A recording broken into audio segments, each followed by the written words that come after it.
So what does insurable interest mean?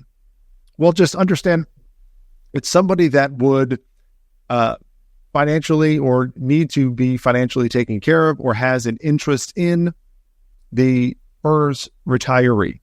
Okay, now take out the spouse as an example, but it's somebody who is blood or an adoptive relative that is closer than a first cousin, closer than a first cousin. What can that be? Well, that could be a child, an adopted child, somebody that has the insurable interest of a person who the retiree is engaged to be married to.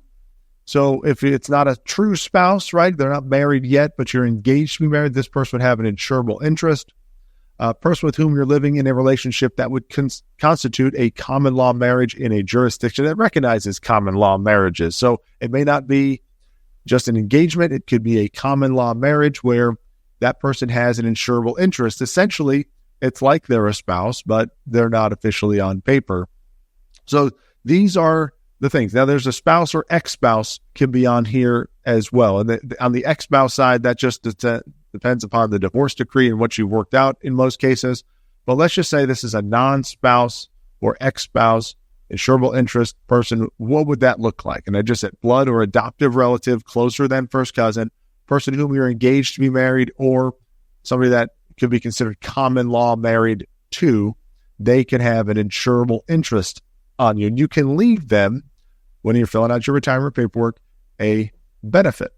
Now, what does that benefit look like and what are the costs? I'll talk about what it looks like here, and then I'm going to give you an example that is straight off of OPM's website in a second, but or straight off of the benefits site from one of the agencies. But this information is straight off of OPM's website. You can certainly look it up. I want you to verify all this.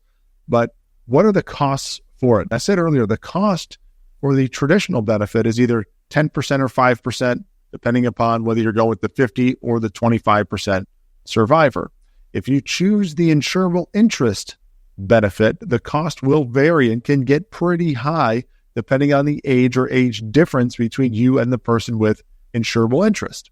So if you are the same age, or that person is older, or you're less than 5 years apart, right? The person is less than 5 years younger than you, then the cost is 10%. The reduction to your FERS gross annuity is 10%. 5 to 9, 15. You can see here on this chart how it goes up. And if they're 30 or more years younger than you, the cost for this benefit to leave them some sort of insurable interest survivor benefit is 40%. Now, your pension would be reduced by 40%.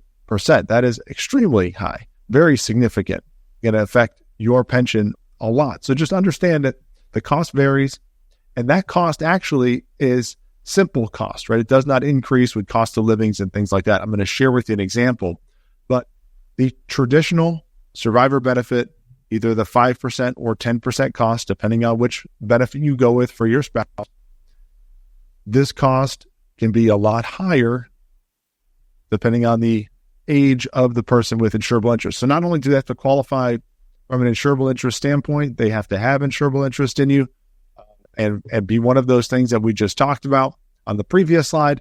The cost will vary depending upon the age difference between you and the person with insurable interest.